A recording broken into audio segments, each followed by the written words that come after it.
the Council for Inclusive Education is a specialist council within the Alberta Teachers Association, we would like to start off our podcast with the ATA land acknowledgement.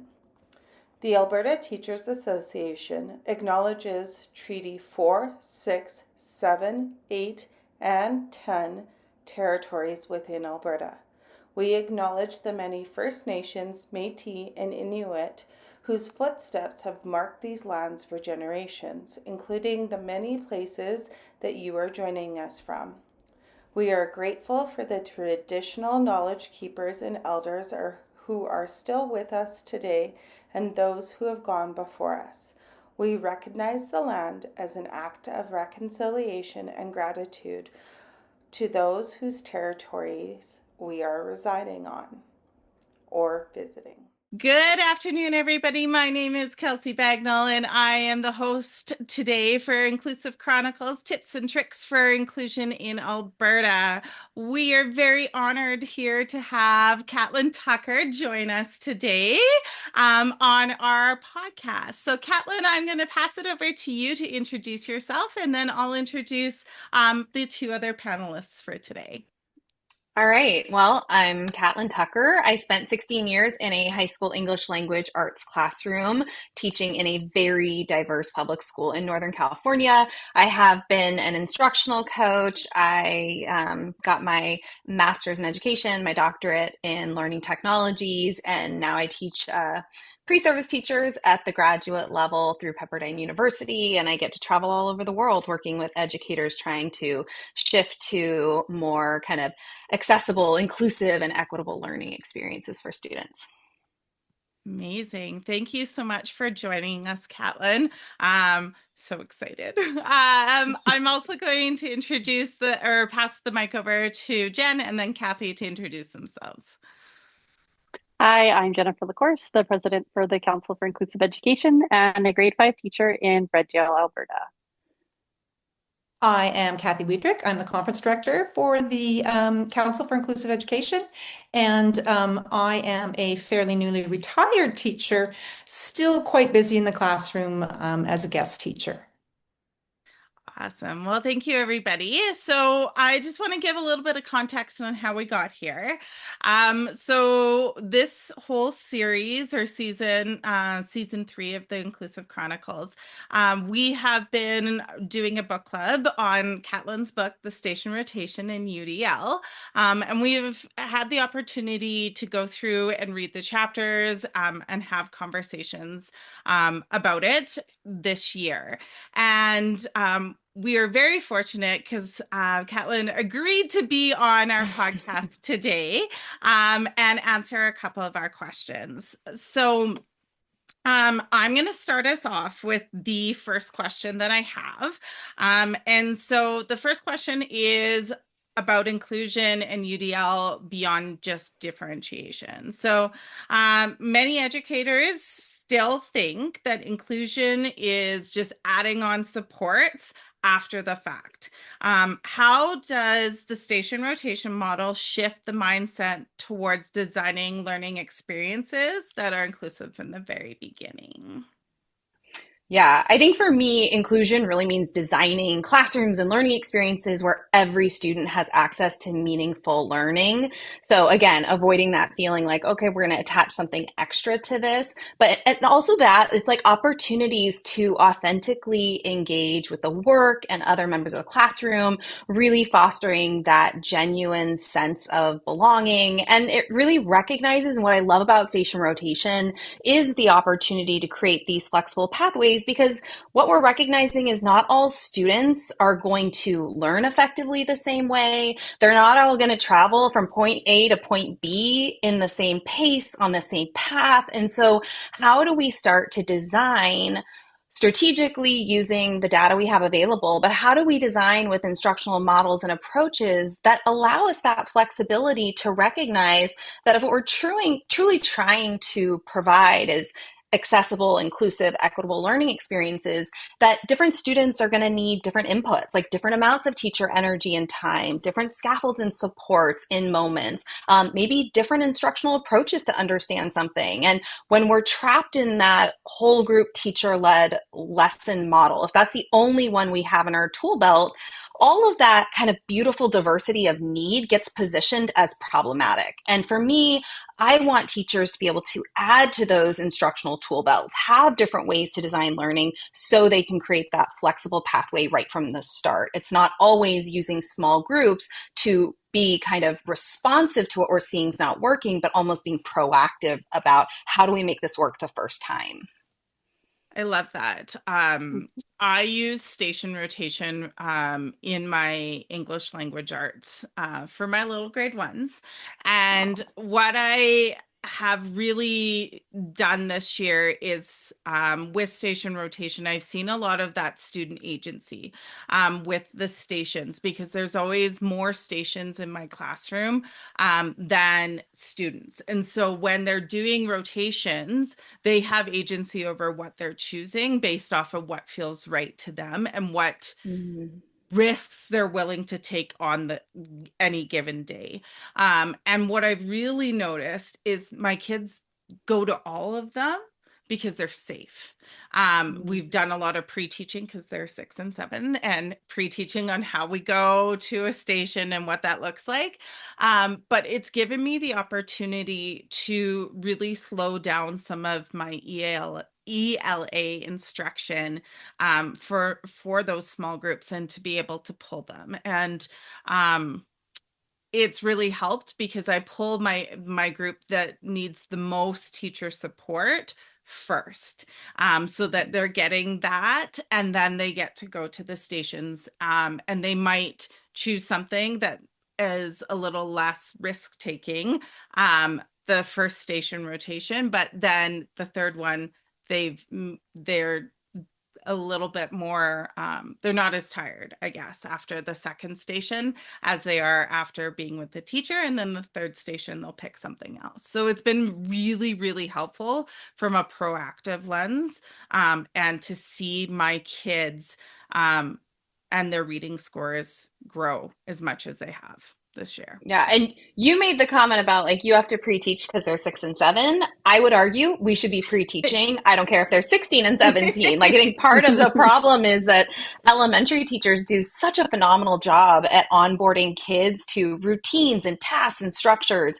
And sometimes at the secondary level, and I include myself in this as a former secondary teacher, I think we make a lot of assumptions about what secondary students can do. And I don't want folks to forget that like when we try a new instructional approach, that pre-teaching, that modeling, that onboarding is critical to the success. Yeah, I've taught K to 12, and I would 100% agree with that, that they do. And just like now with technology out there, you can utilize so many strategies from the very beginning. So in my classroom, I use visuals, a lot of visuals from like Lesson Picks or Canva to show the steps at each of the stations. But I don't know if you've ever seen the talking dog buttons that might be on social media, and the No. dogs, you're teaching dogs to talk, but they're much cheaper than what was available 15 years ago in like a switch button. But same idea. So I record on the back of the button the instructions for each station, and that is then paired with the visual support. And so they've learned how to use both of those at the station. So we're removing that barrier of some of the language barrier, but also that reading barrier. So it has been like super helpful for us in our classroom. So I love that. And also kind of gets away from like teachers feeling like they have to record a video to help students like, navigate a station. So I'll have to remember that one. ooh, like it. All right, Jen, Yeah. you're up. Your question. All right, I'm up. So my question is about student agency and voice. And so UDL often emphasizes student voice, choice, and agency. So how can teachers structure their stations to give students meaningful autonomy while still maintaining clear learning goals and structure? Great question. I'm going to highlight two ways.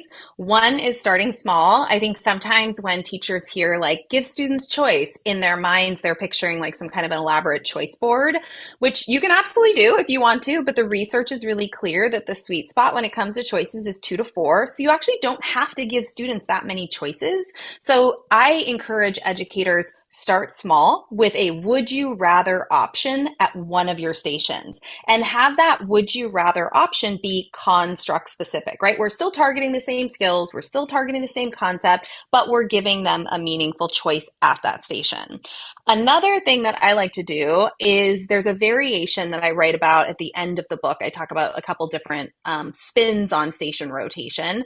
And one of them is a must do, may do station rotation. And the idea is that teachers will use data to identify what is that must do station we want all kiddos to do. And that's the station they start in. And then from there, at the other rotations, they have a may do option of which one they want to go to. So again, allowing them a little bit of agency over the path in that example.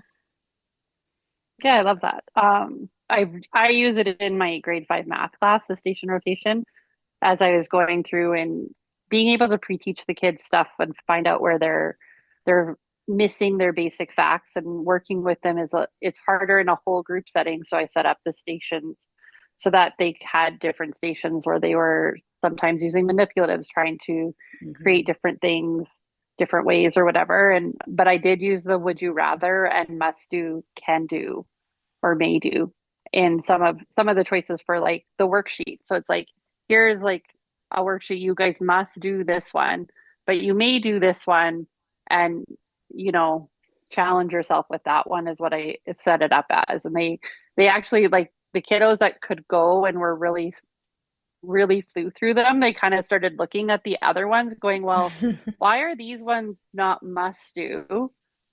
And oh, but I think I can answer those. And so then they wanted to challenge themselves and see if they could get it. And that just like enticed them, that needed that extra push to do something more. And they did something more, but it didn't intimidate the kids that just struggled with the must do because they didn't have the same skills.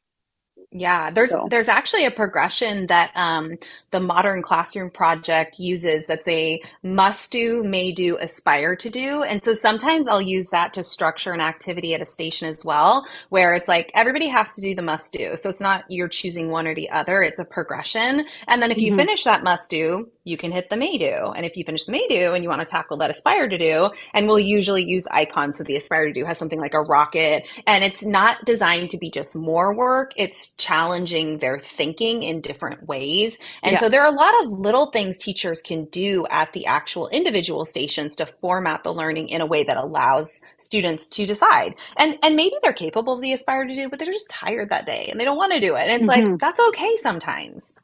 Yeah, absolutely. Love that. Love it. All right, Kathy, you're up. I am up. Oh, and by the way, I like Catlin, I like how you draw in from so many other places. Like you said, the Modern Classroom Project and so let's just use good teaching where we find it, Yes, you yes. know. Inspirations everywhere. Well, and as soon as as soon as someone like you with the large reach that you have adopts something or is promoting something, that is all of a sudden there's that wider reach if they don't have that reach yet, which is, I think it's so cool, as opposed to no, my stuff, not your stuff, Mhm. which is really great if we're all working together to build everybody up. I think that's Right. fantastic. So my question, for Mhm. teachers listening who are excited, but also thinking, this sounds like a lot. Yes. And by the way, it's not. I mean, you ease in, as you said. What are the most common mistakes or barriers you see when trying to implement station rotation in an inclusive classroom? And I think we covered a little bit of this, but how can they start small and build sustainability? So how do you just continue? I guess maybe continue what you began to speak about. Yeah, I think one of the biggest I don't know if I classify it as mistake, but one of the things that I see that when I see it, I'm like, okay, we're going to work on this when I'm coaching is I will watch a rotation happening and students might be grouped based on data or readiness or something, or maybe they're even mixed skill groups, which you can still differentiate for. And I feel like that's something we don't talk about enough, is when you use a clear instructional structure, you can still differentiate for mixed skill level groupings. But when I watch the teacher-led station, the biggest benefit of station rotation from my perspective is that ability to differentiate instruction, differentiate modeling sessions, to give students feedback on work while they're working in a small group. And so when I'm watching a rotation, if that teacher-led station is presenting the same instruction the same way for all three groups, to me, that's an opportunity we need to really spend time on, because the goal is to customize that experience for the group that we're working with. So whether that is using a totally different instructional approach to teach something, or whether it's having additional supports in scaffolds when we are working with a particular group, I want to see thoughtful, nuanced differences in the facilitation and design of that teacher-led station. That's one. Another one, just from my perspective, as somebody who has a rich history in blended learning, and especially now with the conversations around technology in classrooms, where instead of what it used to be 10 years ago was like, we need more tech in classrooms, kids need access. Now the conversation is, how do we get the tech out of classrooms? We don't think this is good for learning, whatever the narrative is. And I'm kind of like, I get the resistance to tech. I don't think we're using it very well in a lot of classrooms. I don't think the tech is the problem. I think how we're designing is the problem. And so when I go into classrooms and I see a rotation, a station rotation, and that online station is just kids sitting in silence with their headphones on, watching a video or playing an education game, to me, I'm like, okay, you can use it that way. But how else can we use it? Can we use this technology to be a catalyst for critical thinking, for creativity, for communication and collaboration? And you know what? Not every kid needs a device for this to be effective. In fact, every kid having a device sometimes becomes a barrier to that communication and collaboration. So I do a lot of work with teachers when we're trying to fine tune rotations around how can we use these online stations to connect students? Can they be driving inquiry? Can they be completing online scavenger hunts together? Can they be having conversations about online resources using, protocols like reciprocal teaching? Like, what can we do to get these kids talking and working together? So for me, those are often two of the spaces where I'm really looking to push teachers in their practice when we think about station rotation. And especially if we're talking about inclusion, it's like, if you're just having a kid work on a program and you're like, well, it's at their level. It's like, okay, but could you have a really diverse group of learners watching a video, pausing every 2 minutes and talking about it and benefiting from the mixed ability and perspectives and conversations happening at that station? So there's a lot of room to kind of grow around the way we design those experiences for learners to make them more inclusive. That's something I need to work on for sure, is my technology center, because in grade 1, I have them on iPads with headphones, as you just said, working on an educational game. So that isn't probably the best way to do it, but that's where I dip my toes into it this year. I'm curious how you would do that more so in grade 1 and how you would change that in grade 1.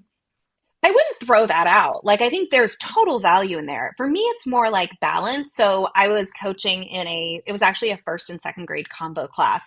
And some of the things that we did that were outside the box in terms of tech is sometimes when students were watching a video, the thing that we actually did was we like kind of train them, right? Actually, you should really do that with any grade level. But like every minute, pause the video, and we'd have like a turn and talk, very simple prompt. And sometimes it was built into the video so that they wouldn't have to necessarily have the barrier of reading, where then it was like, okay, pause the video, which you also have to teach these very explicit things. And it was like, turn in your chair, knee to knee, and have a chat.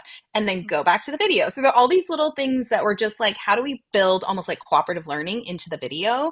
But then also, like, I worked with a teacher in first grade who one of the stations was a STEM challenge, and the group was working on it together. And she had recorded step by step a video of herself explaining each part, and they would pause it. And then so it was almost like she could replicate herself in the classroom and guide this STEM challenge utilizing this video strategically.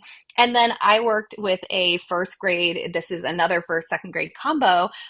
We have kind of a few of those in my area where we had students learning how to basically update a Google slide deck with a glow grow slide at the end of every other week. So every other Friday, one of the stations was their glow grow slide station. We had sentence frames that they filled in. And over the course of the first trimester, we taught them how to make a copy of the slides, how to choose the stem they wanted and fill in their word. And by the end of that first trimester, they started to learn how with the iPads to take pictures of their offline work and insert it into their glow grow slide deck. So there's like all these cool things. Yes, the training, the younger they are, the longer it takes, but it's just nice to be able to mix it up so that the when they go to tech, they're not always doing the exact same thing. Because what I observe is often it's that tech station with littles where there's the biggest distractions because they just get kind of bored. Oh, yes, they do. And then Yes, they're they on do. sites that they're not supposed to be on. And you're like Exactly. having to like either remove them from the tech and yeah, I think that I found that like I used it kind of like I gave them practice stuff because as I was first going into this with my math, I was like, just put them onto the math games that we have that build the skills and stuff, which is fine. But then because I didn't really explicitly go through a lot of the what would happen if you don't follow the norms of the station, and I was like, ooh, I read that or I read that after I implemented. And so it was just like a learning process. So as I've gone through, we've like spent a lot more time like this is how I'm going to structure it and teach it out and build upon it. And then but also looking for some of those other avenues to bring in where they can be collaborative on the tech because it is not my forte. Yeah. Yeah. It's a learning curve, right? I think you Yeah. start small and you just take those like little baby steps and grow in your practice, and it just takes time. Mm-hmm. I I remember find my, oh, sorry, Kathy, go No, ahead. no, that's fine. Go ahead. I was going to say, I find myself going back to your book when I hit like a little bit of a roadblock or a barrier in the classroom. I go back to the book and like reread the sections to help myself like think through how I could overcome the barrier. So I really appreciate how the book was written. It's so teacher friendly, so that you could pick it up and you can read it and it isn't as intimidating as you might think it is to dip your toes in. And then, when you hit that roadblock block, you can go back and be like, oh, I could just tweak this little thing. I don't have to stop everything and go back to whole class. So I really appreciate that about the book. Well, thank you. That is wonderful feedback. And the flexibility that brings too, like the way I see it is that and I think I've said this on other versions of the podcast is how you start out with this. Okay, this is what it is in an ideal world, or this is how you get started, and then so that we don't have to think of all the possibilities, you give permission to change it up, meet the needs of your students, your particular aquarium of fish that year. Right. But we don't have to think of them all. Yet we have permission if we, as the other two ladies have said, oh, in my class, I do thus and so. And, but it still comes back to the principles of, collaboration or whatever you're knowing your purpose and working with intent. Yeah. Well, and we know, I mean, sometimes I taught like 4 or 5 periods of almost the exact same thing, and every period of students was just different, right? And so what worked for some, that exact replica wouldn't work for the next period just because of the composition of students. And so, yeah, I think whenever, in education, we're told you have to do something this way, it's like, just like there's learner variability, there's also educators. We have variability. Like we have different preferences and different strengths. And all of that means that when we take a model like this, there needs to be permission. There needs to be an invitation to make it work in your space or it won't be sustainable. I do like a couple of the other pieces too, and I wrote them down, or ways that groups of kids that it can benefit, etc. And the one of the ones you spoke about was the barrier of reading. And that's huge. If they're never going to get through reading the instructions, what's the point? Right. Yeah. Yeah. And then the other piece was my background is primarily around gifted learners. And so how UDL and then this practical way of putting it forward is just that you can have so much variability and such inside of this structure. As you were saying at the tech station, you could have a group who are when they get there, the instructions for them are researching or doing something to promote an inquiry or whatever it is, as opposed to just passively receiving.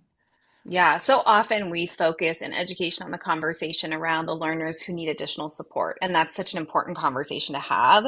But I think we also have to acknowledge that other end of the spectrum of students who they need to be challenged, they need things to keep them stimulated and engaged. And so, yeah, whether it's like having different color folders so that when this group goes to the station, you grab this color folder and this is your task, and this is where we think we're challenging you at a really appropriate level of rigor and complexity. And so being able to kind of meet both of those needs in the same classroom, I think is so challenging in that whole group model and so much easier to do when you're using a rotation. And one thing I will say, because I didn't write about this in the book, and then I randomly did a reel about it that exploded on Facebook.